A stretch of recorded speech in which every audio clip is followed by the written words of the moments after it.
Does the government do God? Does it do a particular God and exclude or ignore other gods? Was the government's response to the pandemic clumsy or calculated social engineering?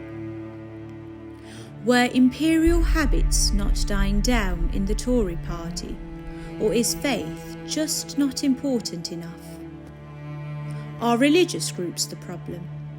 In fighting, power struggle and divisions, who has them more? Politicians or faith leaders? Does religion even matter in a pandemic?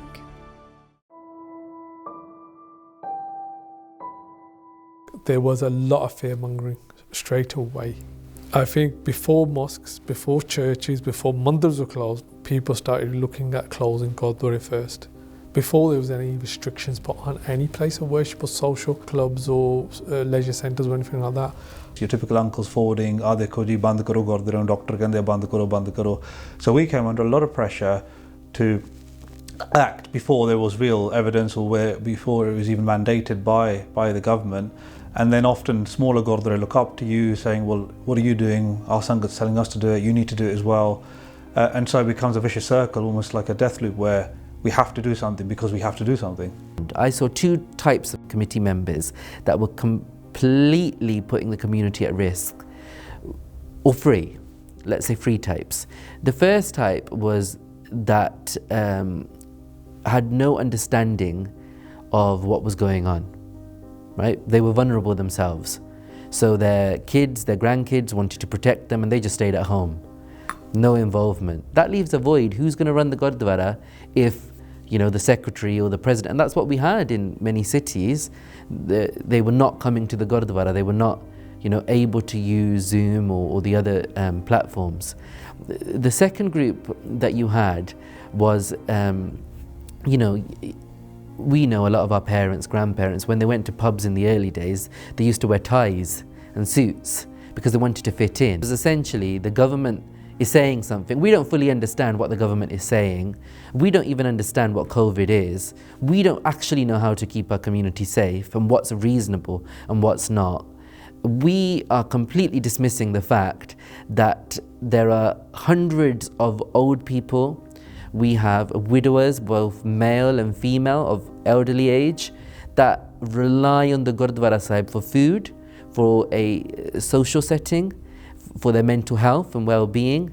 And more than that, that is the community hub for sufferers of domestic violence, people that have just come from India. Can you imagine you've just come from India to work here, you're a young student in your 20s, a female, for example. I'm using that because in our community, girls are raised in a particular way that they need more support from the community, especially, you know, back home. It's a reality. Imagine you've come to the United Kingdom and, you know, you're going to rely on the Gurdwara Sahib. It's all shut down completely. And why was that happening? Because one, there was a group that wasn't coming to the Gurdwara because they're vulnerable themselves. Number two, you have a group of people that read a single thing on a piece of paper or on the internet, or they've heard from WhatsApp, you know, WhatsApp University, they've heard कि इद्दां नहीं करना चाहिए. So they've completely, you know, changed the rules. And then you had a third group of sometimes younger people. Sometimes I wouldn't even call them educated. Partially, you know, in our community, someone that speaks English like me, I don't have a university degree. People say, educated, yeah. They are a non-religious group of people, have nothing to do with Sikhi, nothing to do with the Gurdwara. They're just in there because maybe their parents built the Gurdwara or their grandparents built the Gurdwara. No regard for Sikh values, and they were just ready to treat this like a pub. So, you know, if a pub needs to shut down, this needs to shut down. You don't want to be doing anything that is responsible for anyone's ill health or death. Second is, you don't want to be draconian in your measures in how you look after the Gurdwara, that you suddenly close down and shut doors. At the time, there were many Gurdwaras which just closed down, sacked their Gyanis, and caused a lot of suffering in their communities while their doors remained shut throughout the whole period. I wanted to be able to understand what the risk was, what could we do safely, and therefore we were looking more for what would have been government guidance on the matter rather than messages shared on WhatsApp and other social media networks. What we needed was a succinct and clear guidance from the government on what was safely possible for the Gurdwaras to do. Initially, there wasn't much information out there from the government. There was confusion. You had to really carefully go look for what the guidelines were in terms of places of worship and see how you could operate. So although lockdown had begun, there were certain things Gurdwaras and places of worship could do. But I needed to also balance that with what is required from our Dharam perspective, our faith perspective, our Sikhi perspective on what needs to happen in running a Gurdwara, and make sure that we aren't defeating the purpose of a Gurdwara while trying to implement government regulation. So there was definitely need for good communications between the government and the Sikh community at that point. All the guidance is what we learned from the news. Nothing came from the government initially, and that's apparent now. There was no plan, so there was nothing for them to give at the onset. So everything we learned had to do really just came about from what we saw in the news, what we saw in the media, what other countries were doing. As time progressed, as they learned more, there was information coming out from the government, but it wasn't of much use because they didn't really understand how Gurdwara operate, how Sikh spaces operate, how the Gurdwara physically set out. A lot of their knowledge, it appears, was based on how churches operate. The church operates once a week. A Gurdwara is a living institution. It's open almost 24 hours a day, especially Singh Sabha. Our doors don't close. There's always something happening there from Amritsar till late at night. The langar's running throughout the day, funerals, weddings. It's a hub of the community. And then all of a sudden overnight, you go from fully operational to doors shut. It's a place where the children drop off their elderly parents while they're gone to work. They spend time there with their friends, doing seva. All of a sudden overnight, they had nothing. Their lives were fully put on hold. What they knew, their habits, their routines, completely disrupted.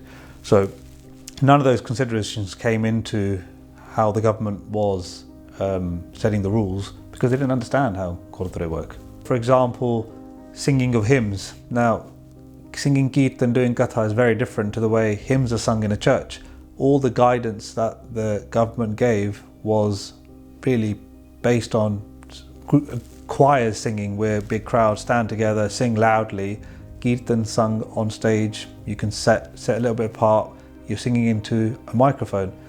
They had no concept, no understanding of that. So they effectively banned Kirtan from happening because they didn't understand how it worked. The colonial mindset, and I hate to use that term and I hate to blame things on colonialization, but it was like a dog being given instructions. Sit, so we sit. Eat, eat. Our people were willing to go even further than the government was asking, and arguably, some people in our community said, well, it's a precaution. But from the Sikh Council's perspective, at the time, our core kind of team, and truth be told, the situation was such that we had many, many members, and we had a very big executive as well at the time. But people weren't bothered because, people have come into the Sikh Council for the agendas of their organisations. If it's a Khalistan group, that's what they're concerned about. Not really concerned about that this big calamity is hit and people are going to die, and we've got a responsibility to our community. Gurdwara groups, that their normal day-to-day task is to make langar and to pay bills. So they're very willing, if the government's saying close down, well, that's close shop. Well, that gives us a break, See, we got to be here, as hard as it is, but there's going to be a lack of volunteers. And of course, there was a genuine, real concern in the community as well of what precautions to take. I'm not sure if the official COVID inquiry is going into this. But faith wasn't important because people are not religious in this country at large. The usual, it's a pub culture, it's a social culture. So shopping, going out to eat, going to the cinema, all these things were very carefully calculated. What's safe, what is not. Whereas for faith groups, basically it seems like they just looked at any church, not even a main church in a city, your parish little church. How does that operate? Okay, what things can we do to make it safe? And then that was put across to every faith group.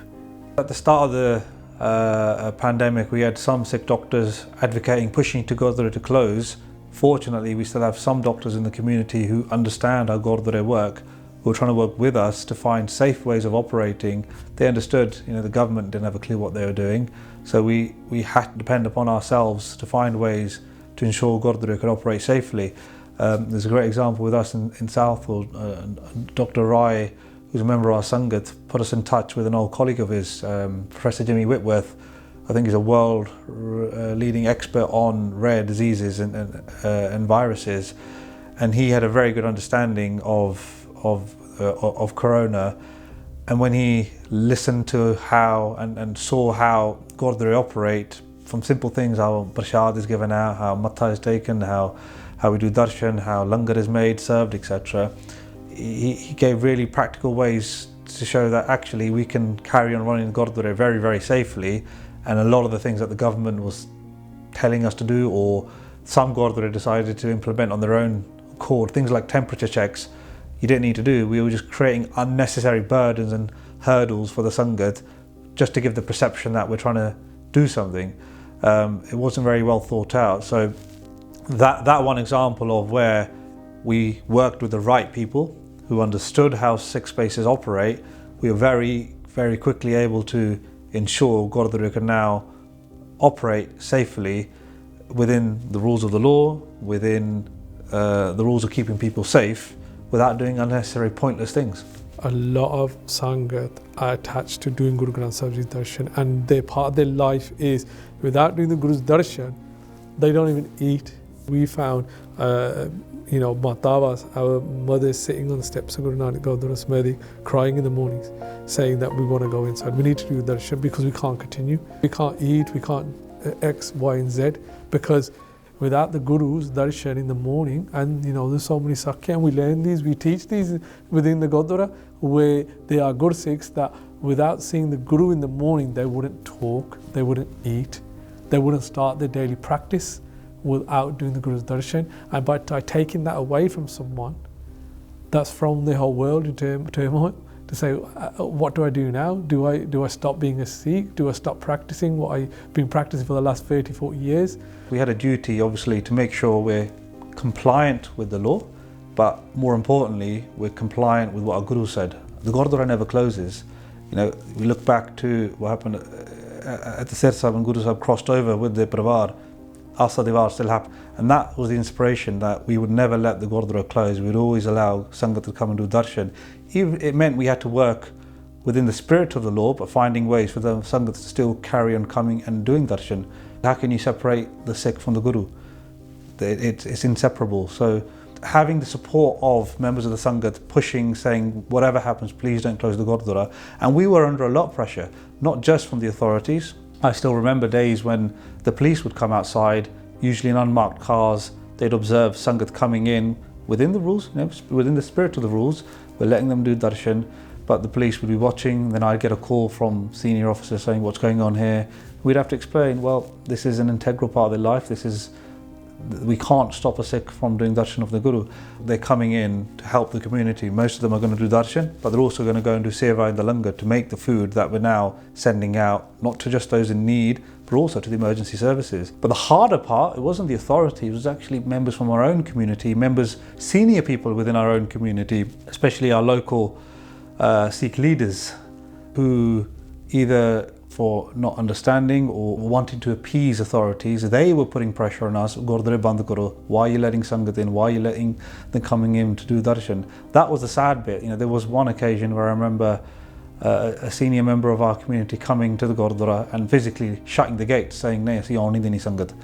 and we had to have conflict with them to say, this isn't it, this isn't right, who didn't understand that concept, or they did and they still wanted to appease the authorities by literally locking the gates on Sangat waiting outside. It was quite disheartening to see that. ਜਿਹੜਾ ਪ੍ਰੇਮ ਆ ਉਹ ਥੋੜੇ ਜਿਹੇ ਆ, ਉਹ ਪਤਾ ਲੱਗਦਾ ਸੀ ਉਹ ਟਾਈਮ ਵਿੱਚ, ਪਰ ਇੰਨੇ ਥੋੜੇ ਵੀ ਨਹੀਂ ਹੈਗੇ। ਐਲਡਰਲੀ ਤੁਸੀਂ ਕਹਿੰਦੇ ਆ, ਸਾਡੀ ਜਨਰੇਸ਼ਨ 'ਚ ਘੱਟ ਸੀਗਾ। ਬਜ਼ੁਰਗਾਂ 'ਚ ਵਾਕਈ ਜਿਹੜੀ ਤੁਸੀਂ ਗੱਲ ਕਹਿੰਦੇ ਸੀ, ਉਹ ਤਾਂਘ ਬਹੁਤ ਰੱਖਦੇ ਸੀ ਗੁਰੂ ਘਰ ਜਾਣ ਦੀ। ਇੱਕ ਅਧਿਆਤਮਿਕ ਤਾਂਘ ਸੀਗੀ, ਇੱਕ ਸੋਸ਼ਲ ਵੀ ਸੀ, ਕਈ ਕੁਛ ਉਹਨਾਂ ਦੇ ਵਿੱਚੋਂ ਗਵਾਚਿਆ ਉਹਦੇ ਵਿੱਚੋਂ। But the saddest part was that ਨਾ ਤਾਂ ਪ੍ਰਬੰਧ ਨੇ, ਨਾ ਜਿਹੜੇ ਕਮਿਊਨਿਟੀ ਦੇ ਹੋਰ ਐਲੀਮੈਂਟਸ ਆ ਉਹਨਾਂ ਨੇ, ਤੇ ਗਵਰਨਮੈਂਟ ਨੇ ਤਾਂ no one cared, not important, because it's money, ਨਾ money and fame।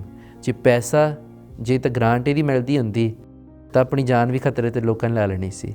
We have a big thing, ਸਿੱਖਾਂ ਦੀ ਚੀਜ਼ ਹੁੰਦੀ ਨੇ, ਚੈੱਕ ਕੱਟ ਦਿਓ, NHS ਨੂੰ ਫੜਾ ਦਿਓ। And there's a Gurdwara in Wolverhampton, and I'm not afraid to say this, that I think gave £50,000 to the NHS.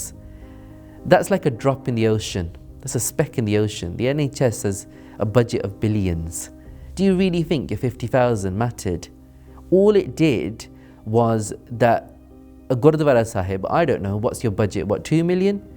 But that 50,000, you could have used that to make a program, a culturally appropriate program, a program in Punjabi to help old bibiyan and old men that the virus impacted so much that even after COVID their life has not been the same.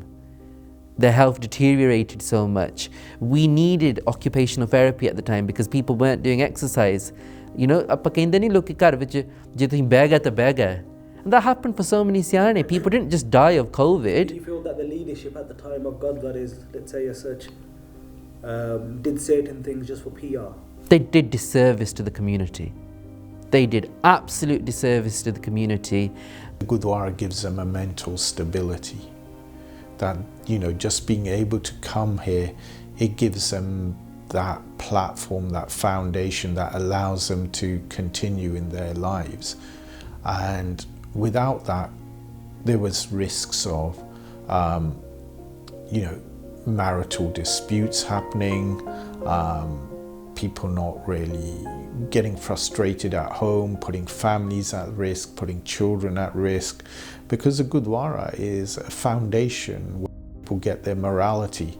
We used to make sure the front two doors of the Diwana open, so Sangha that walk past can do darshan of Guru Granth Sahib. Every morning, so many people walking past and matha taking, and people standing outside, because I think it is that yearning inside when they saw Guru Granth Sahib, they wanted to come in.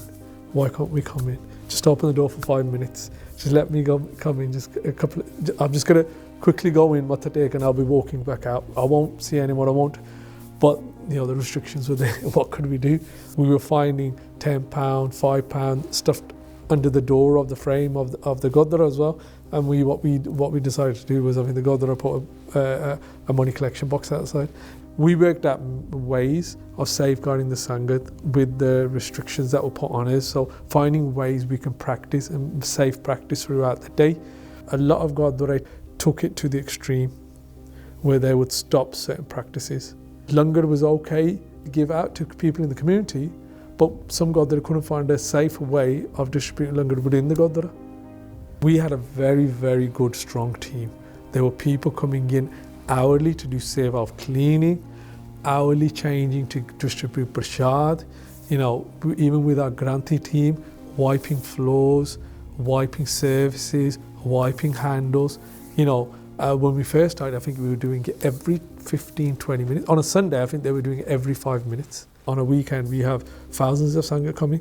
So what we were trying to do was try to make sure people weren't sitting for too long, so everyone had a chance to sit in the Daman as well. And there was seva that was ready to do that.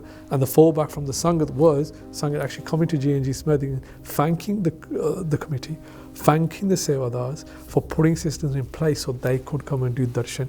I remember one instant when I was at Smeding Gurdwara, police came down to say, we better report that there's too many people in. But when they came in and saw the measures that we had put into place, the actual words, we haven't seen any, even a community centre or a leisure centre put these kind of processes in place where they saw that we had a cleaning rota where we were cleaning every 10-15 minutes. We made sure there was someone making sure everyone was 2 meters apart. There was someone monitoring that people were covering their faces with masks. They were really surprised at what processes were actually put in place. A lot of people from the Hindu community were coming to the Gurdwara because all the mandirs were shut. I noticed an increase in people coming. We had social distancing in place at the Gurdwara. Luckily, the Sikh Council UK had produced amazing materials and signage for Gurdwaras to use, and we had that produced for us and put it up throughout the Gurdwara. We implemented a very strict cleaning regime within the Gurdwara to be able to do that, but it was surprising to hear that we were getting people from other faith groups coming to the Gurdwara because their places of worship had just said, hey, rather than try to deal with this trickiness or the hassles of having to manage social distancing or having to manage COVID guidelines, it's easier to just close. And sadly, some Gurdwaras also did that, but a number of other places of worship just did it carte blanche. The government would issue high-level guidance, and the idea of high-level guidance is that then every community, every institution, every organisation translates it according to their institution. They mould it however they need it. That's not necessarily to find loopholes, but it's what works for your organisation. Now, the government's not going to write how to give out prashad or how to do matha tek or how to hold an anand carriage. They're going to talk about weddings. They're going to talk about space. Chris Whitty and the government's experts were coming on Boris Johnson's evening theatrical show and giving some facts, and then politicians would give their take on it, and then they would make guidance, and that would be disseminated. So our job as the Sikh Council was to step up and was to translate that guidance and make it relevant for our community. Sadly to say, you cannot trust everything a government says. You're finding that out now, aren't you? Partygate, the COVID inquiry, the way that they communicate with one another. Why are we so naive? Kood Raja, Kood Parja, Kood Sab Sansar. Guru Nanak Dev Ji lived through this, didn't they? Babur Aya, and they talked about, Babur nu Jabir Kehna. We talk about that, but we don't translate it into our contemporary lives, what's happening in the present. So our job was to find out the facts so that we could deliver them to our community. Look, we've got limited resources, we've got no money to do this, we're relying a lot on volunteering and connections that we have. Eventually, the Sikh Council collaborated with the British Sikh Consultative Forum. We reached out to Sikh doctors, Sikh nurses, to every extent. What we started to do was the government would produce guidance, then we would translate that. Sikh Council would produce its own guidance to talk about things like langar, matha tekna, because you had all sorts of nonsense coming out from the community. Such as? Surti birti nal matha tekna. It was one of the silliest things I've ever heard. It was that you will catch the virus matha tekna de naal, which is possible. I guess it could happen. And they came up with their own thing that surti birti nal matha tek lo, which is that with your mind and spirit to see matha tek lo. Then you should be able to surti birti nal eat, surti birti de naal procreate, surti birti de naal everything. Hai. It's absolutely ridiculous. Sadi ta eh job si na, government hidayat dindi a, government guidance dindi a, ਕਾਨੂੰਨ ਬਣਾਉਂਦੀ ਆ. ਸਾਡਾ ਕੰਮ ਆ ਅਸੀਂ ਆਪਣੇ ਧਰਮ ਦਾ ਕਾਨੂੰਨ ਦੇਖਣਾ, ਆਪਣੀ ਪਰੰਪਰਾ ਦੇਖਣੀ, ਆਪਣੀ ਮਰਿਆਦਾ ਦੇਖਣੀ ਆ. ਆਪਣੀ ਜਿਹੜੀ ਮਰਿਆਦਾ ਹੈ, ਆਪਣੀਆਂ ਜਿਹੜੀਆਂ ਕਦਰਾਂ ਕੀਮਤਾਂ ਹਨ, ਉਹ ਹੋਰ ਬਾਹਰਲੇ ਜਲਦੀ ਨਾਲ ਸਮਝ ਨਹੀਂ ਸਕਦੇ. ਸਾਡੀ ਮਰਿਆਦਾ ਨਮਸਕਾਰ ਕਰਨ ਦੀ, ਸਾਡੀ ਮਰਿਆਦਾ ਪ੍ਰਸ਼ਾਦ ਵਰਤਾਉਣ ਦੀ, ਸਾਡੀ ਕੀਰਤਨ ਕਰਨ ਦੀ, ਇਹ ਸਾਰੀਆਂ ਗੱਲਾਂ ਜਿਹੜੀਆਂ ਹਨ ਅੰਗਰੇਜ਼ ਨੂੰ ਨਹੀਂ ਸਮਝ ਲੱਗ ਸਕਦੀਆਂ ਕਦੇ ਵੀ. ਬੜੇ ਬੜੇ ਐਕੈਡੈਮਿਕਸ ਨੇ ਵੀ ਕੋਸ਼ਿਸ਼ ਕਰ ਲਈ ਤੇ ਇਹ ਹਿਸਟਰੀ ਸਾਡੀ ਨਾਲ ਸਗੋਂ ਵਿਗਾੜੀ ਗਈ. ਇਸ ਕਰਕੇ महाराज कहते हैं अपन हथी अपना आपे ही काज सवारिए. And it's true, they don't have a clue. So our job as a Sikh organisation was to translate the guidance. The first thing that we did was signage. We had zero resources. Gurdwara didn't know, they were thinking, how do we implement? And it's understandable because it's a volunteer organisation. Business le ta har koi kar lenda, and this is what we really showed. Business nu khulli rakhan waste or to get the money coming in, banda har tarah de sadhan karda ya. Gurdwara nu khullan le nahi karda. We produced signage to make it easy for gurdwaras. Put something at the sink that wash your hands for 20 seconds, signs for social distancing, made little stickers if people want to sit down, for them to sit within social distancing guidelines. Second thing that we do is that we make our own guidances, and then we created a helpline that people could ring, and it was generally Sikh elderly people that rang us. And we had about 20 volunteers that were off work, and they were taking phone calls, usually Sikh bujurgan to. Bujurg phone karde sige ki put main is area ch rehna ya. I don't really have a connection with the committee or whatnot. And sanu mangana vi aukha lagda. The idea of the helpline was that Gurdwara are doing a great job in terms of creating the food packages, the langar. But let's get a helpline, so they would ring us, then we would then speak to the Gurdwara, and we would ask the Gurdwara to deliver it to them. Failing that, one of our volunteers would go. In the initial days of the lockdown, you remember a lot of the shops were running low on rations, on food supplies, people were stocking up. And the people suffering the most were frontline workers, because they were doing long shifts, overtime, double shifts, triple shifts. And by the time they would get to the shops, the shelves were empty, they had nothing. I remember getting the calls from a couple of the police stations locally, Ealing Hospital as well. When we went to deliver the first boxes, I went on a couple of those rounds. A couple of the guys were in tears saying, we couldn't get anything in the shops the last 2 days. There was only a packet of pot noodles. There was nothing left for them. These guys were on the front line, and they're completely dependent in the initial days on the langar we were taking. Those were the 3 meals of the day. They were taking extras because they didn't know when the next meal was going to come.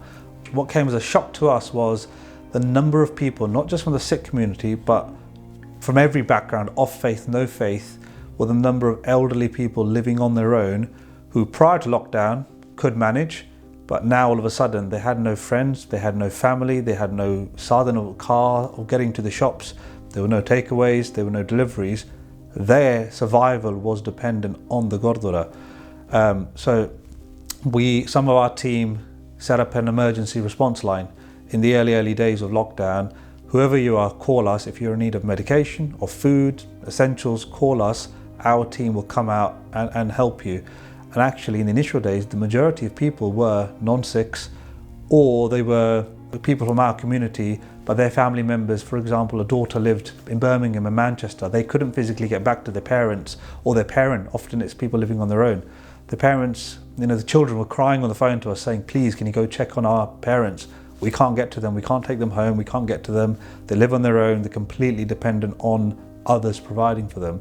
Really, a lot of people are very, very grateful that the Gurdwara exists. The Gurdwara, especially Singh Sabha, exists on the scale it does, because it was apparent that the authorities weren't able to cope. They wouldn't be able to provide the levels of meals we were providing and distributing. I think we got to the stage of a couple of thousand meals per day, and a large majority that were actually being delivered to those shielding those at home, in addition to the thousands we were providing on the door.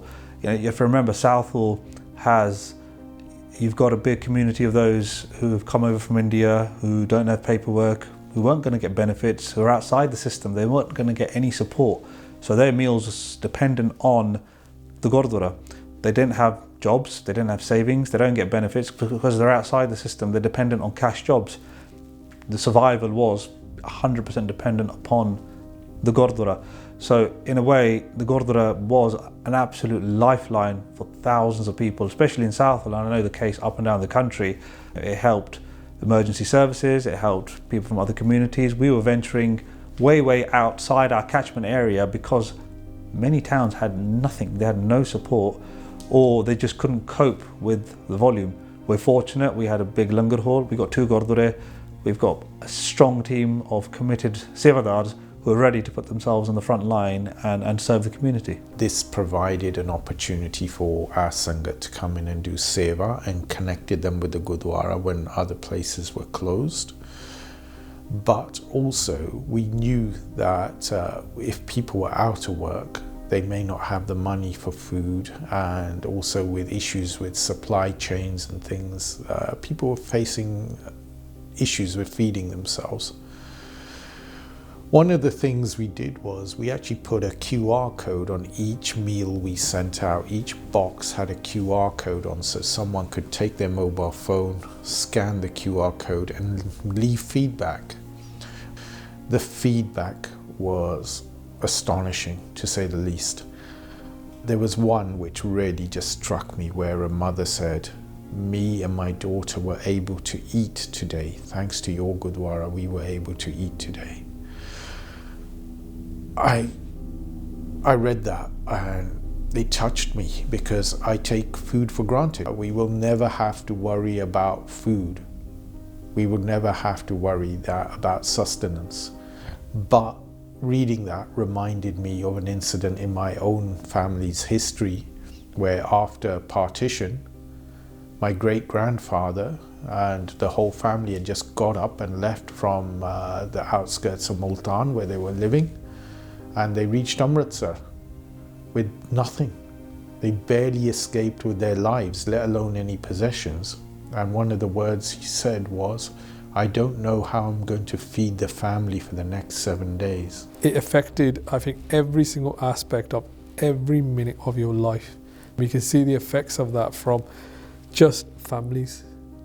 People were ill, people were passing away, people that we would see every day, we could only talk to on the phone or do a video call, we couldn't touch, we couldn't hug. Some people lost people in that time period that they couldn't go and see, parents, brothers, sisters, and the last time they saw them was, it could have been weeks, months, and it did stretch into months. Put in a live stream solution about a week before the lockdown came, and that turned out to be a godsend. We found ourselves that in other countries where the governments had so badly locked down, including India, where you couldn't even get a granthi to do an ardas for your deceased, we were getting requests for our granthis to do ardases and for people to be able to watch those on YouTube abroad or wherever they were in the world. We were finding ourselves having to do programs for the deceased for different families, and it turned out to be quite useful, as, let's say, if someone had passed away in India, but their whole family from wherever they were in the world were able to join in and watch the program and participate in the program. The live streaming solution turned out to be a godsend, and it worked in ways more than I could have expected. My own father-in-law passed away from COVID. His ardas was done from this Gurdwara, although he passed away in Delhi, because they couldn't get a granthi. The focus was all on physical health, and it's probably unfortunate that more people have suffered after lockdown from the impact it had on their mental health. In our community, the Gurdwara is the hub of our community. You know, we have a habit, young and old, we'll go to the Gurdwara on an almost daily basis. Some, especially the elderly, they spend nearly all day at the Gurdwara. It's their place where they go, they'll do seva, they'll meet friends, they'll do sangat, of course. So for them, that's what keeps them going. That's what their survival is all about, is being at the Gurdwara. And for us, those numbers are in the hundreds every day. And our Gurdwara runs on the back of their seva. They had nowhere else to go. They had no friends, they had no family, they couldn't go elsewhere. The Gurdwara was the be-all and end-all for them. The first precept of Sikhi is Maran Lakhai Mandal Mein Aaye. Life begins from a determined death. I'm not saying be irresponsible, and that was definitely not what the Sikh Council was there for. But it was about Sikh values. It was about looking at the situation and viewing it. How do we then, work through this, but also not compromising on our faith? Because the problem is that if you compromise your faith in COVID, it's not wartime. although Boris Johnson made it very wartime, and it was very theatrical, and he loved having his evening kind of Churchill talk, and everyone would watch it. It was like wartime, but it wasn't wartime. It was a pandemic. Lots of people died. The government and the media organizations, they would often manipulate messages to get to us in a particular way. They would create fear at some point, and then the disease was absolutely rife, but because it wasn't good for the economy, they wanted us to work. So there was lots of contradictions in their pathway.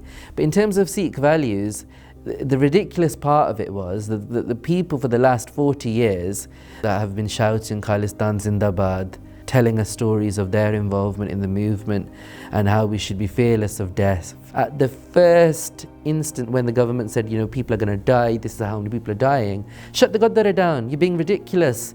Then they would give examples from Sikh history that the Gurus used medicine and the Gurus did this and that, which had nothing to do with nothing. It was the fear of death. I think this is going forward, we've really got to accept this, that we might think, that we're these legendary warriors, we're a martial race, this, that, the other. But just like every other community or people in the world, we have human fears. If people are going to be in positions of power and make decisions on behalf of the Dharam, Sikh Dharam, those people will have to put those human fears, which are natural. I'm not saying that they're weak for doing them. I'm not criticizing them. But we had organizations that stopped Amrit Sanchars, that had been doing Amrit Sanchars for the last 50 years. ਉਹਨਾਂ ਨੇ ਰੋਕ ਲੈ ਕੇ ਹੁਣ ਥੋੜਾ ਚਿਰ stop ਕਰ ਲਈਏ, and ਚਮਚਿਆਂ ਦੇ ਨਾਲ ਅੰਮ੍ਰਿਤ ਛਕਾਉਣਾ ਇਹ ਹੋਇਆ ਉਹਨਾਂ ਟਾਈਮਾਂ ਦੇ, ਜਿਹੜਾ ਆਪਾਂ ਬਾਟਾ ਨਹੀਂ ਦਿੰਦੇ ਵੀ ਜਦੋਂ ਪੰਜ ਪਿਆਰੇ ਸਾਹਿਬਾਨ ਅੰਮ੍ਰਿਤ ਸੰਚਾਰ ਕਰਦੇ ਆ, ਫਿਰ ਅਬਲਾਕੀਆਂ ਨੂੰ ਬਾਟਾ ਦੇ ਦਿੰਦੇ ਆ, and the batta is passed along, and the idea is that everyone drinks from the same batta. ਉਦੋਂ ਇੱਕ ਸਿੱਖੀ ਦੀ ਸ਼ਾਖ ਦੇ ਵਿੱਚ ਇਹ ਮਰਿਆਦਾ ਬਣ ਗਈ, ਜਾਂ ਉਹਨਾਂ ਨੇ ਇੱਕ ਪਰੰਪਰਾ ਨਵੀਂ ਤੋੜ ਲਈ, ਰਵਾਇਤ ਕਿ ਆਪਾਂ ਜਿੰਨੇ ਬਲਾਕੀ ਆ, ਜਦੋਂ ਲੋਕਡਾਊਨ ਈਜ਼ ਹੋ ਗਿਆ, ਉਹਨਾਂ ਨੂੰ ਇੱਕ ਇੱਕ ਬਾਟਾ ਦੇ ਦੇਣਾ, ਉਹਦੇ ਵਿੱਚ ਅੰਮ੍ਰਿਤ ਪਾਇਆ ਕਰਨਾ ਆ, ਤੇ stopped, and that tradition is carrying on to this date in a particular institution. That's an issue for me. ਤੁਸੀਂ ਮਰਿਆਦਾ ਬਦਲ ਦਿੱਤੀ ਨਾ, ਮੁੜ ਕੇ ਥੋੜ੍ਹਾ ਗੱਲ ਬਣਨੀ ਆ। ਮੈਂ ਤਾਂ ਪ੍ਰਸ਼ਾਦ ਬਾਰੇ ਵੀ ਇਹ ਕਹਿਣਾ ਅਤੇ ਅੰਮ੍ਰਿਤ ਬਾਰੇ ਵੀ ਇਹ ਕਹਿਣਾ, ਜੇ ਇਹਨਾਂ ਨੂੰ ਅੰਮ੍ਰਿਤ ਕਹਿੰਦੇ ਆ, ਪ੍ਰਸ਼ਾਦ ਨੂੰ ਵੀ ਆਪਾਂ ਅੰਮ੍ਰਿਤ ਰੂਪੀ ਪ੍ਰਸ਼ਾਦ, ਕੜਾਹ ਪ੍ਰਸ਼ਾਦ, ਗੁਰੂ ਦੀ ਬਖਸ਼ਿਸ਼, ਜੇ ਤੁਹਾਨੂੰ ਇਹਨਾਂ ਤੋਂ ਹੀ ਬਿਮਾਰੀਆਂ ਹੁੰਦੀਆਂ ਵਾ, ਤੁਸੀਂ ਠੀਕ ਹੀ ਨਹੀਂ ਹੋ ਸਕਦੇ। The material produced by the Sikh Council allowed Gurdwaras to be able to operate within government guidelines, to be able to keep their Sangat safe. These were things which I would have thought would have led the government to talk to the Sikh Council or to work with the Sikh Council. However, whatever politics is going on within the government was clearly still in play, and I felt at the time, by them not talking to the Sikh Council, that they were actually putting their representation of COVID strategy and policy at risk with the Sikh community. The Sikh Council was meant to be a replacement for lots of factional groups, and it was meant to be the largest representative platform for Sikh organisations, and especially Gurdwara Sahiban. I was spokesperson at the time, so my job was to have a voice for Sikhs. It was widely perceived that this organisation had taken a turn for, let's say, right-wing Sikh politics. There was a lack of government engagement. And it was an organisation that was designed, basically, loki kende hunde si Sikhan di gal sarkar nal karan waste, to talk to the government. When I came as spokesperson, we had come to a point where the government was not essentially engaging with us. Why wasn't it doing that? Because it believed that these representative organisations were not really representative, that they were taken over by the Sikh separatist community, and kind of right-wing Sikh jathebandiyan and organisations were running these. So the government didn't want to work with them. They didn't think that we had the numbers, the gurdwaras behind us, in order to engage. Sadly, that's how the community operates. And some of the largest gurdwaras, they have so much power, but they will want to be recognized just as that gurdwara. They're not going to come into a representative organization and give it the backing that it needs. We had to demonstrate to the government that we are a representative organization. So the first seminar that we had was a regional seminar with 17 gurdwaras, not a lot of gurdwaras, from the different regions of the United Kingdom. And the idea was to talk to them, ਤੁਹਾਡੀਆਂ key problems here, and what is good that's happening to you. So some gurdwaras were getting about £5,000 grants. Well, it's good, it's better than nothing. But for a large gurdwara, I think, we're talking about cities like Leicester, it's nothing compared to the seva that they were doing. And now that the webinar was a national webinar, and we were able to take that and raise that even on media and to the government, what are you playing at? You're asking faith organizations to shut down, to not allow people through the door, but at the same time, you're allowing them to continue seva and food banks and the whole thing. So the cost the utte hi hai, but income nahi aa rahi kyunki golak vich maya nahi ja rahi, and grants etc. You're giving nothing. Some very senior people in the Sikh Council at the time, related to Jathebandiyan and in the consultative forum, realised was that compromise ਜਿਹੜਾ ਹੁੰਦਾ ਨਾ, ਜੇ ਆਪਾਂ the Mandla versus Lee, ਉਹਦੇ ਵਿੱਚ ਆਪਾਂ ਮੰਨ ਜਾਂਦੇ ਕਿ ਚੱਲ ਕੋਈ ਨਾ, ਜਦੋਂ ਮੋਟਰਸਾਈਕਲ ਤੇ ਜਾਣਾ ਉਦੋਂ ਹੈਲਮਟ ਪਾ ਲੈਂਦੇ ਆ, ਬਿਕਾਜ਼ ਸਿੱਖ ਜੰਗਾਂ ਦੇ ਵਿੱਚ ਵੀ ਤਾਂ ਹੈਲਮਟ ਪਾਉਂਦੇ ਸੀ, ਲੋਹੇ ਦਾ ਸਿਰ ਤੇ ਪਾਉਂਦੇ ਸੀਗੇ। ਗੱਲ ਇਹ ਨਹੀਂ ਹੁੰਦੀ ਅਬਾਊਟ ਦ ਟੈਕਨੀਕੈਲਿਟੀਜ਼, ਗੱਲ ਇਹ ਹੁੰਦੀ ਜੇ ਤੁਸੀਂ ਕੰਪਰੋਮਾਈਜ਼ ਹੁਣ ਕਰ ਗਏ, ਤੁਹਾਨੂੰ ਕਰਦੇ ਹੀ ਰਹਿਣਾ ਪੈਣਾ। ਮੈਂ ਇੱਕ ਨੋਰਮਲ ਗੱਲ ਕਰਦਾ, ਆਪਾਂ ਇੱਕ ਕੰਪਰੋਮਾਈਜ਼ ਕਰਦੇ ਨਾ ਕਿ ਆਪਾਂ ਕਿਰਪਾਨ ਜਹਾਜ਼ ਤੇ ਲਾਉਂਦੇ ਆ, ਉਹਨੂੰ ਕੋਈ ਰਿਵਰਸ ਕਰ ਸਕਿਆ? ਤਖਤਾਂ ਦੇ ਜਥੇਦਾਰ ਆਉਂਦੇ ਆ, ਸਾਰਾ ਕੁਛ ਹੁੰਦਾ, ਮਹਾਂਪੁਰਖ ਕਈ ਸੰਪਰਦਾਵਾਂ, ਸਾਰੇ ਕੁਛ ਇੱਥੇ ਮਤਲਬ ਇੰਟਰਨੈਸ਼ਨਲ ਟਰੈਵਲ ਹੁੰਦਾ ਆ, ਪਰ ਉਹ ਇੱਕ ਕੰਪਰੋਮਾਈਜ਼ ਜਿਹੜਾ ਇੱਕ ਸਿਧਾਂਤ ਆਪਾਂ ਇੱਕ ਪਾਸੇ ਕਹਿੰਦੇ ਸੀ ਕਿ ਆਪਾਂ ਕਕਾਰ ਲਾ ਨਹੀਂ ਸਕਦੇ। The vast majority of Sikhs, it's just accepted, isn't it, that ਉੱਥੇ ਕਕਾਰ ਵਿਸਰ ਗਿਆ, then different sects and organizations have their rules and ways that they get out of it, that ਤੁਸੀਂ ਆ ਨਾ ਕਰੋ ਜਾਂ ਇੱਦਾਂ ਕਰ ਲਵੋ, fine, I'm fine with that. But ultimately you've got to accept that what compromise does is it makes changes to the extent of legislation, policy and how the community is perceived. ਗੱਲ ਇਹ ਹੁੰਦੀ ਆ ਕਿ ਤੁਸੀਂ ਸਮਝੌਤਾਵਾਦੀ ਬਣ ਗਏ ਆ ਜਾਂ ਸਿਧਾਂਤਵਾਦੀ ਆ। ਜਦੋਂ ਸਮਝੌਤਾਵਾਦੀ ਬਣ ਜਾਂਦੇ ਆ, ਸਾਰਾ ਕੁਛ ਚੱਲ ਜਾਂਦਾ slowly, and it comes to bite you. When I came into the Sikh Council, they were failing on community engagement. The reach that we had during COVID in our own community had never been achieved before, I believe, unless you're talking about 2010 and Sikh Channel and Panth time when it came about. But after that, no one cares. Who cares, what press releases coming out, or this group or that group's giving this byan or that byan, and you're doing a program here or there. This was the first time that the community actually wanted to hear what the Sikh Council had to say, because marriages were being impacted. Lokan de vyah rakhe hoye sige. The government was saying one thing, and Gurdwara were making up their own rules, sometimes charging people as much for a wedding as they would in normal days, but not allowing more than 5 people to come to the wedding. And then the same Gurdwara, when it would be their own committee member or rishtedar, they would find loopholes. So that's why people ask, why did you need to make guidance? That's why people needed the guidance. People died, funerals, body da ishnahan kidda karna, kinne jane ja sakde a. We had crazy things, funeral directors were making their own rules up as well as they went along, because their businesses, some were really good, some really wanted to work with us, but others were just in it for the money. And because I remember some Midlands funeral directors, they were a bit more open and would allow parivar members to go ke body da ishnan karaun vaste, and udhar London ch facility nahi de rahe sige funeral directors. So some funeral directors were charging extortionate amounts of money, and families were travelling to bathe a dead body from another part of the country into this region. And we've got a responsibility to fix the problem. We can't let people exploit people. Local government was getting its guidance from central government, and they, I think very early on, set up a some sort of task force which claimed to represent various members of all the faiths.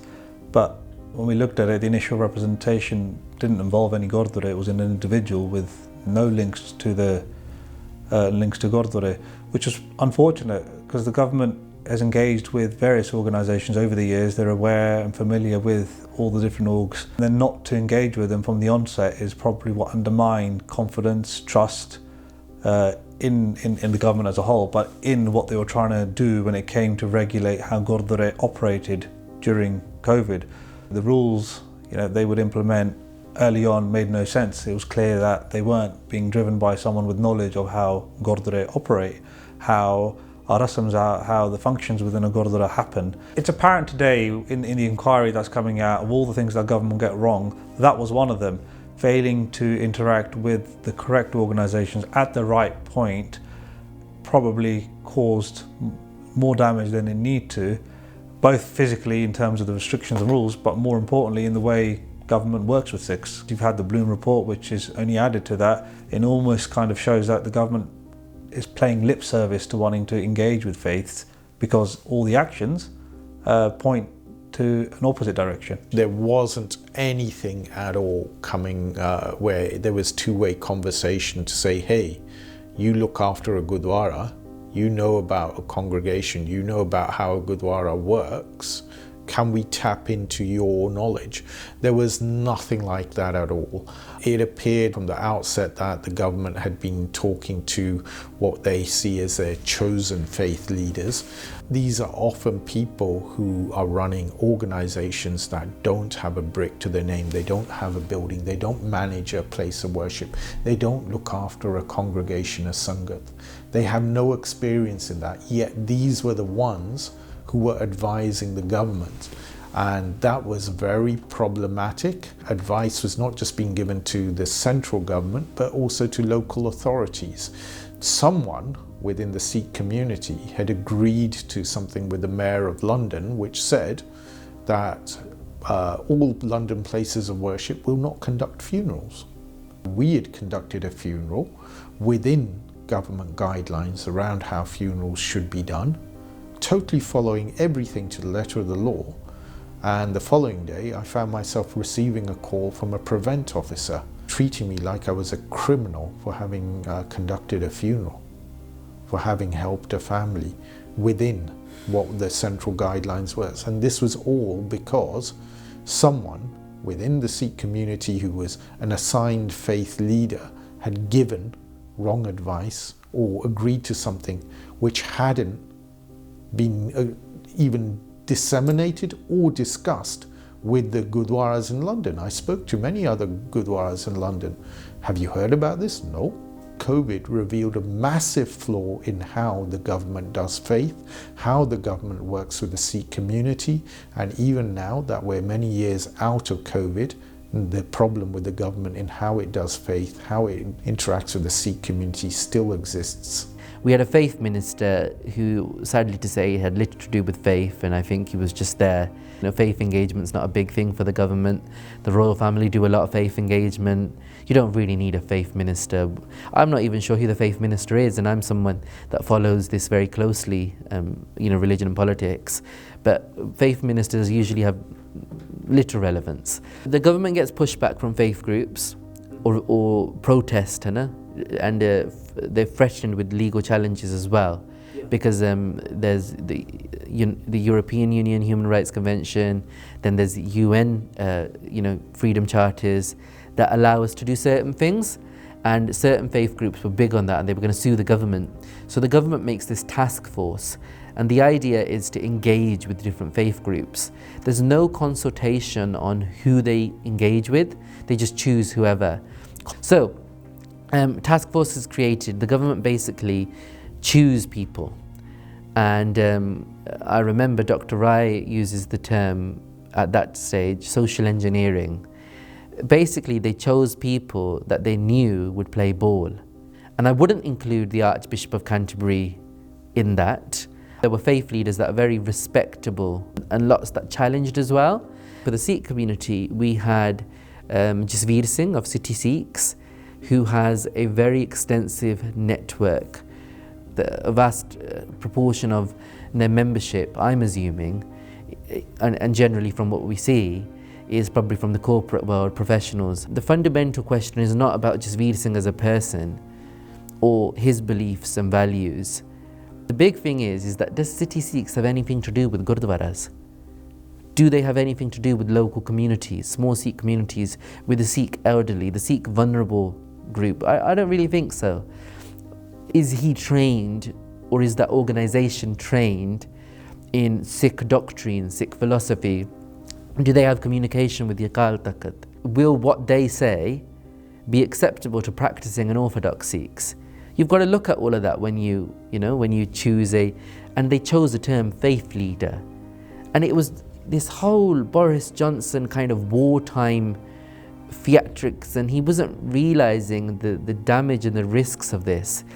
Sikhan de vich ta daud lag gayi ki hun task force ban gaya, and the government for one reason or another was under a lot of pressure to remove Jasveer Singh.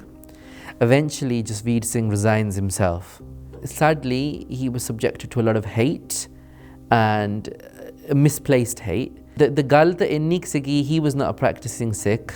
Radio 4 is not a qualification for speaking on Sikh doctrine, Sikh philosophy and Sikh issues. The BBC is not going to call the shots for who is a Sikh scholar, a Sikh academic, a Sikh thinker. The term faith leader, again, it's a Christian thing. They have the Archbishop of Canterbury, who's the default person for that. Hun ਸਾਡੇ ਵਿੱਚ ਪੰਜਾਂ ਪਿਆਰਿਆਂ ਦੀ ਪ੍ਰਥਾ ਆ, ਸਾਡੇ ਵਿੱਚ ਤਖਤ ਸਹਿਬਾਨ ਆ. Suddenly, when Jasveer Singh resigns, the vacuum, everyone wants to fill it. Everyone wants to be the Archbishop of the Sikhs without realising that we don't have a position for that. And the way that we should be making the government engage is to engage with the groups that are working on that particular issue. In my limited time in the Sikh Council, I actually went to a lot of government events. I spoke to a lot of people in charge at the time. I had a conversation with the government's faith advisor at the time, and you couldn't take, you knew what was going on. You would have to be very naive to actually think that anyone cared or had regard for the rules. ਤੁਹਾਨੂੰ ਦੱਸਿਆ ਗਿਆ ਨਾ ਕਿ ਰਾਜੇ ਸੀ ਮੁਕੱਦਮ ਕੁੱਤੇ, ਤੁਹਾਨੂੰ ਦੱਸਿਆ ਗਿਆ ਕੂੜ ਰਾਜਾ ਕੂੜ ਪਰਜਾ ਕੂੜ ਸਭ ਸੰਸਾਰ. Why don't you take it seriously? Your gurus engaged with government, didn't they? ਤੁਹਾਡੇ ਗੁਰੂ, ਇੱਕ ਗੁਰੂ ਨੂੰ ਸ਼ਹੀਦ ਕੀਤਾ ਆ, ਉਹਨਾਂ ਦੇ ਸਾਹਿਬਜ਼ਾਦੇ ਮਰ ਕੇ ਸਰਕਾਰ ਨਾਲ ਬਹਿ ਵੀ ਜਾਂਦੇ ਆ, ਗੁਰੂ ਹਰਗੋਬਿੰਦ ਸਾਹਿਬ ਜੀ ਮਹਾਰਾਜ, ਜਹਾਂਗੀਰ ਨਾਲ ਇੰਟਰੈਕਸ਼ਨਸ ਵੀ ਹੁੰਦੀਆਂ ਆ, ਭਾਈ ਗੁਰਦਾਸ ਵਰਗੇ. ਹਿਸਟਰੀ ਦੇ ਵਿੱਚ ਕਈ ਕੁਛ ਸਾਨੂੰ ਮਿਲਦਾ. ਗੁਰੂ ਗੋਬਿੰਦ ਸਿੰਘ ਬਹਾਦਰ ਸ਼ਾਹ, ਇਹਨਾਂ ਨੂੰ ਕਿੱਦਾਂ ਇਹ ਚੀਜ਼ਾਂ ਨੂੰ ਡੀਲ ਕਰਨਾ. You get examples of it, right? How to navigate the system. And a lot of it is, and now, when people blame things on colonialization, I always say, here we go again.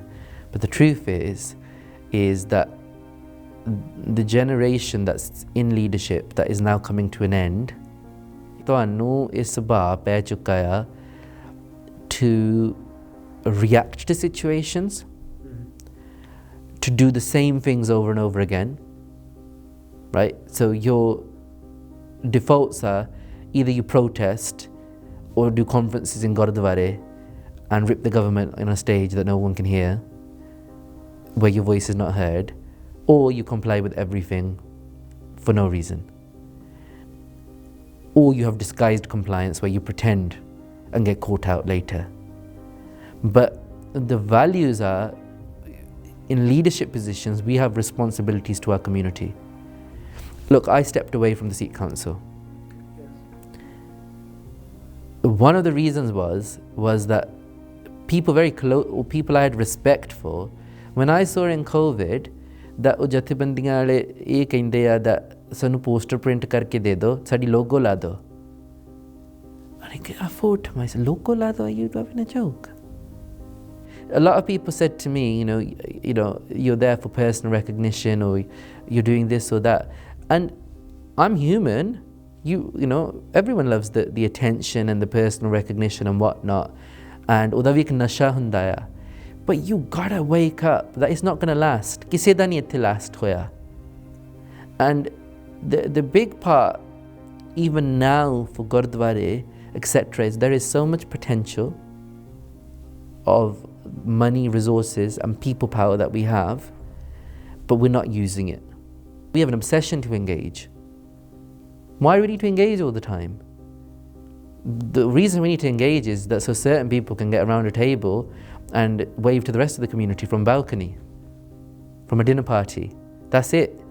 ਜਿਹੜੇ ਤੁਹਾਡੇ ਕੰਮ ਕਰਨ ਵਾਲੇ ਆ ਉਹ ਹੈਗੇ invest in your community, ਆਪਣੇ ਬਜ਼ੁਰਗਾਂ ਦਾ ਖਿਆਲ ਰੱਖੀਏ, ਬੱਚਿਆਂ ਦਾ ਖਿਆਲ ਰੱਖੀਏ, ਤੇ ਜਿਹੜਾ ਸਾਡਾ ਸਮਾਂ ਆ ਉਹ ਆਪਾਂ ਦੇਖੀਏ. We need to observe very closely legislation and trends and patterns and cultures that are in government. ਹੁਣ ਜੇ ਉਹ ਰਵਾਂਡਾ ਦੀ ਗੱਲ ਕਰ ਰਹੇ ਆ, ਇਹ ਆਪ ਤੁਹਾਡੇ ਸੋਚਣ ਵਾਲੀ ਗੱਲ ਆ ਕਿ ਸਾਨੂੰ ਇੱਕ ਵਾਰੀ ਇੱਦਾਂ ਯੁਗੰਡਾ ਤੋਂ ਵੀ ਕੱਢਿਆ ਸੀਗਾ. ਦਾ ਇੱਥੇ ਗਾਹਾਂ ਹੋਣਾ ਕੀ ਆ? You know, start thinking in that sense and we can get somewhere. ਪਰ ਜੇ ਸਾਡੀ ਇਹੀ ਦੌੜ ਆ ਕਿ MB, OB ਲੈਣੀ ਆ, ਤੇ even that happens only for, you know, we say that not a lot of people are into that, but literally, you know, example was we had a big trend, it's a Sikh war memorial bana lo, that gets you into then local governance, and then you might be able to get into a bigger position. That's all it is. And COVID was a time for people to rise up. They didn't rise up. Post COVID, I thought ਜਦੋਂ ਹੁਣ ਚਲੋ ਕਈ ਵਾਰੀ ਹੁੰਦਾ ਵੇ ਜਦੋਂ zoom ਵਗੈਰਾ ਤੇ ਹੁੰਨੇ ਦੂਰੀਆਂ ਪੈ ਜਾਂਦੀਆਂ, ਹੁਣ ਬੈਠਾਂਗੇ ਮੁੜ ਕੇ, and you know, people would show their genuine passion to serve. I'm really sorry to say I've not really seen much of it in the community. And I just stepped away. I was quite disenchanted, you know, by this idea ਕਿ ਅਸੀਂ ਸੇਵਾ ਕਰਦੇ ਹਾਂ. ਸੇਵਾ ਨਹੀਂ ਹੈ ਇਹ. ਕਈਆਂ ਵਾਸਤੇ ਇਹ, you know, old gentleman's club ਆ. ਅੰਮ੍ਰਿਤ ਛਕ ਲਿਆ, ਹੁਣ ਤੁਸੀਂ ਪੱਬ 'ਚ ਤਾਂ ਜਾਣੋ ਰਹੇ. ਆਹੀ ਤੁਹਾਡਾ ਹੋ ਗਿਆ ਵਾ, ਇੱਥੇ ਬਹਿ ਗਿਆ, ਉਹਦੀ ਗੱਲ ਕਰ ਲਈ, ਉਹਦੀ ਗੱਲ ਕਰ ਲਈ. You feel like you're challenging particular governments or whatnot. It's not happening. And now things are getting more serious. What the whole period showed was an inherent weakness in, and I use it in inverted commas, the Sikh leadership in the UK at the time. So you had the initial faith representative who resigned, I think in May, and then very quickly there was a rush amongst the other great Sikh leaders of the community, various groups, organisations, leaders of Gurdwara, who all wanted to have the seat at the table, this infamous round table. What I don't know what the desires were. Maybe they had a genuine desire to help the community, maybe they wanted to further their own interests, but it's almost like whenever they saw a bit of bifta, they wanted to exploit it for their own gains. That's what it felt like. And I think it was end of May/June, where certain individuals or certain groups wanted to hijack and just become the faith representative of Sikhs in the UK. As a community, I don't think we've ever appreciated one person claiming to represent all Sikhs in the UK. It's a very dangerous thing to happen. Other communities have done it. It's clear when governments only engage with one person or one group, they can often go on a tangent and harm the wider community. And here it was clear that the government was trying to work closely with those who they're friendly with. Maybe they see eye to eye on certain things, maybe they help them in certain ways. And what was apparent was those groups who appeared not to challenge the government, not to challenge the way they were treating faith groups, especially the Sikh faith, they're the ones who had a seat at the table. There was a very infamous meeting on Zoom, looked like to almost coerce Gurdwara to support certain individual to become the representative. It was almost like a fixed call to coronate one Sikh to become the supreme leader of the Sikhs, to represent them at the government round table. I remember seeing on the Zoom table a lot of Gurdwara were silenced on that Zoom call. They weren't able to put forward their views. They put forward in the comments, this person hasn't got the skill set, he doesn't represent all Sikhs, he hasn't got the knowledge set, he wouldn't do justice to the role.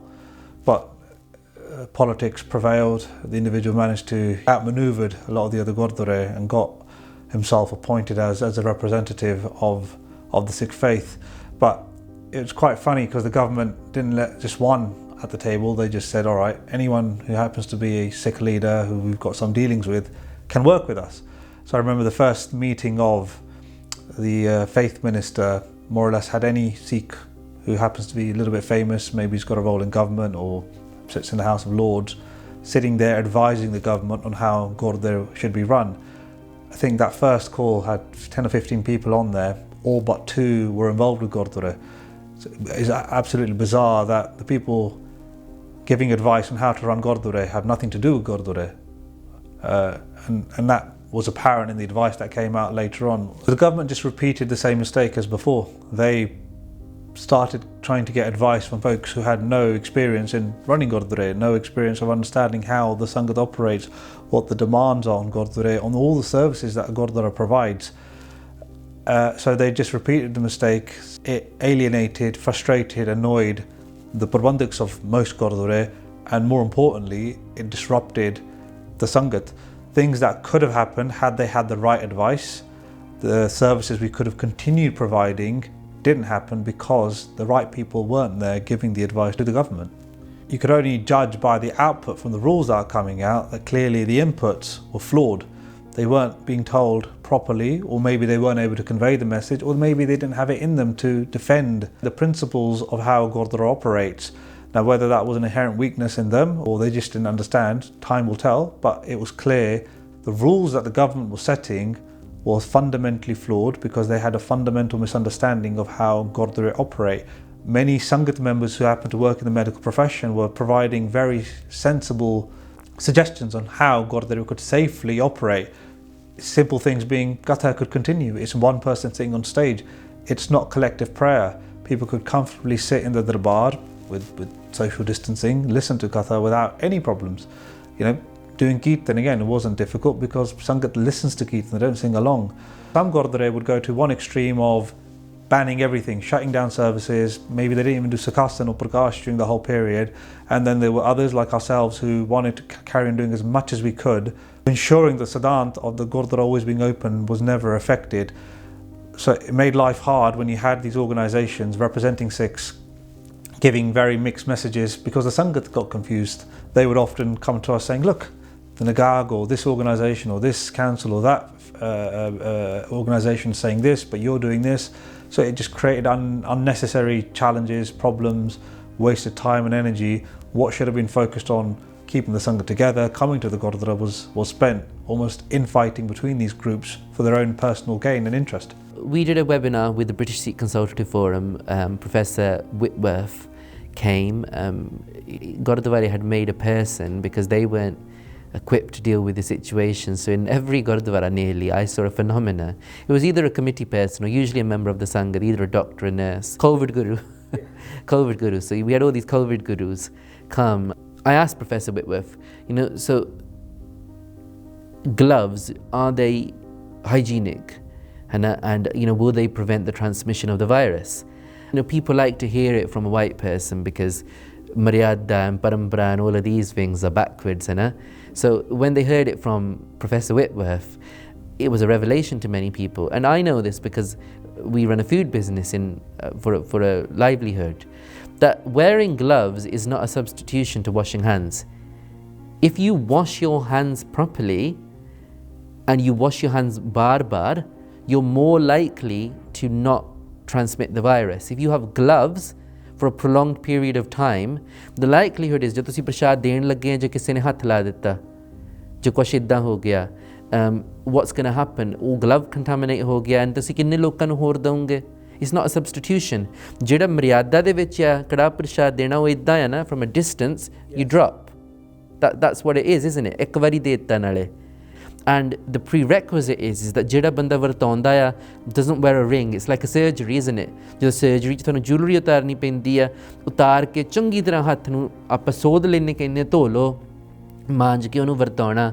But ਆਪਾਂ Covid ਦੇ ਵਿੱਚ accept ਕਰ ਲਿਆ ਕਿ glove ਜਿਹੜੇ ਆ ਬੜੀ ਵਧੀਆ ਚੀਜ਼ ਆ. ਹੁਣ ਉਹ ਜਿਹੜੀ ਲੇਟੈਕਸ ਆ, ਮਾਫ ਕਰਨਾ, ਉਹੀ ਕੰਟਰਸੈਪਸ਼ਨ ਲਈ ਵਰਤੀ ਗਈ, ਉਹੀ ਲੇਟੈਕਸ ਦਾ ਗਲਵ ਬਣ ਗਿਆ. ਉਹ ਲੇਟੈਕਸ ਕਿੱਦਾਂ ਬਣੀ ਆ, ਉਹਦੇ ਤੇ ਉਹਨੂੰ ਕਿੱਦਾਂ ਉਹਦੀ ਪੈਕੇਜਿੰਗ ਹੋਈ ਆ. You don't know that. We collaborated with the NHS. The NHS wanted to do us a webinar, but our shart was, it's not going to be you talking. You talking might be an introductory thing. We're going to ask questions. Yeah. And you have to answer them on the spot. So anti-vaxxers were coming on to the webinar, and they were allowed to ask the questions. But दुनिया बदल चुकी जहाँ पहलों भी इदा दी सी मैनू नहीं पता सगा.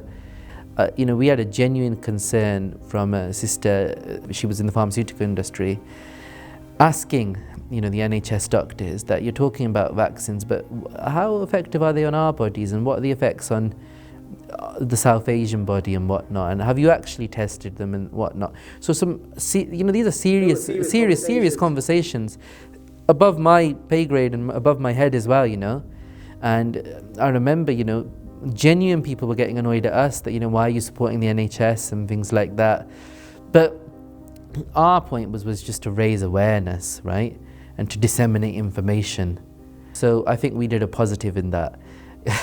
The price we paid for it was that once I was with my family in a vegetarian Indian restaurant on Soho Road, Birmingham, and someone came in, hooded up, very big, and I think, they were possibly carrying a knife, can't be sure, came in, circled the restaurant, and eventually they're behind me, tapped me on the shoulder and say that you're the one, aren't you, that's promoting vaccines.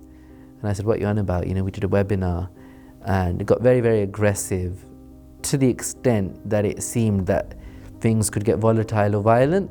There are a number of people in that restaurant that knew me and whatnot and were obviously concerned, and some stood up, and very thankful to those people, and that situation was averted, so the person left. But that is how crazy things were out there. Whilst others were obsessed with becoming the supreme leader of a country that doesn't exist, a community that's not going to listen to you, and Gurdwara that will always operate autonomously and have no regard for these kind of collective initiatives. At the time, seeing the Queen following the same rules as everyone else was strengthening. She was going through the same problems, the same issues as the rest of her subjects of the country.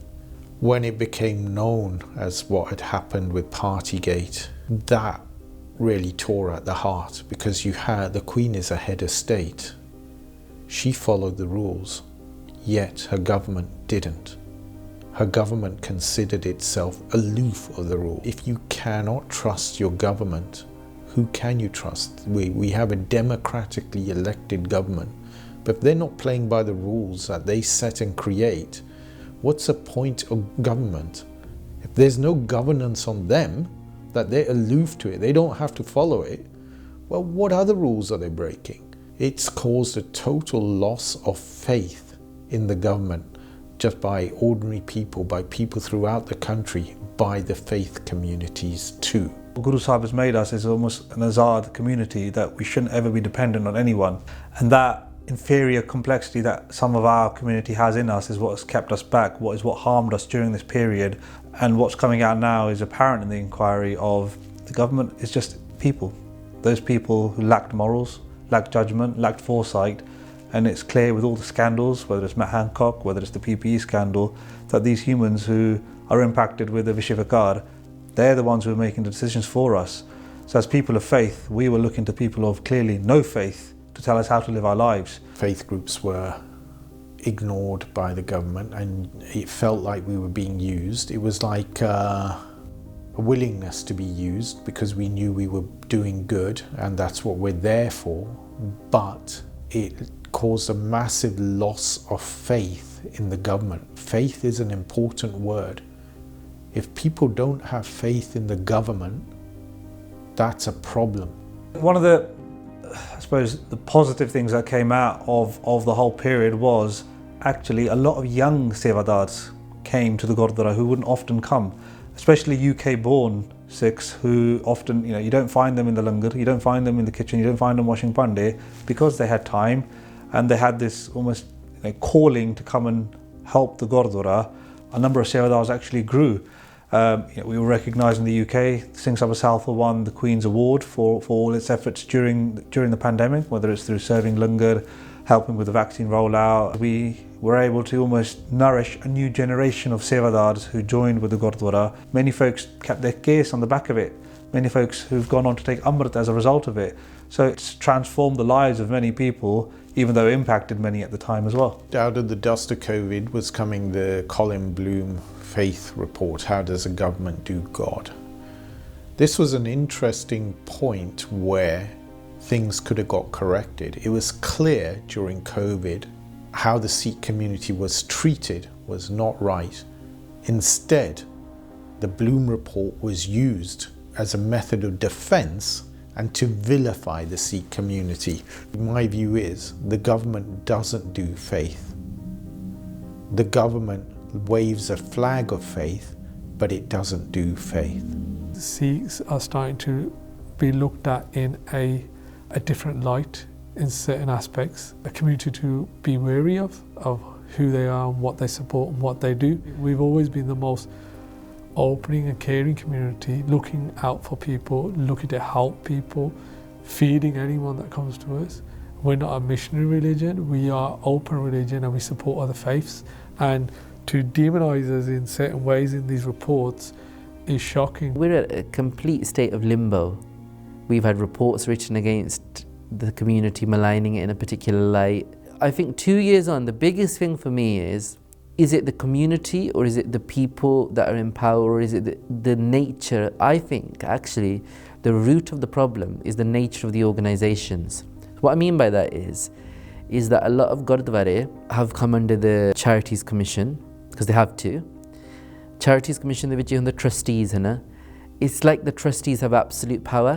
Problem ਇਹ ਆ ਕਿ ਜਿਨ੍ਹਾਂ ਗੁਰਦੁਆਰਿਆਂ ਦਾ ਢਾਂਚਾ ਇੱਦਾਂ ਸਰਕਾਰੀ ਨਿਯਮ ਕਰਕੇ ਬਣ ਚੁੱਕਾ ਆ ਐਂਡ ਆਰਗੇਨਾਈਜੇਸ਼ਨਸ ਦਾ ਕਿ ਉਹਨਾਂ ਦੇ ਵਿੱਚ ਚੈਰਿਟੀ ਸਟਰਕਚਰ ਆ trustees power is like infallible ਮਾਲਿਕ ਵਾਲਾ ਕੰਮ ਆ ਜੇ trustees ਗਲਤੀ ਕਰ ਬੈਠਣ Charities Commission ਆਪਣੇ ਹੱਥ ਵਿੱਚ ਲੈ ਲੈਂਦੀ ਚੀਜ਼ ਨੂੰ 2 years on ਖਦਸ਼ਾ ਇਸੇ ਗੱਲ ਦਾ ਆ the thing that I'm most worried and anxious about we don't have the caliber of people in gurdwaras and organizations to be able to lead and understand what is needed for Sikhi and the Sikh people.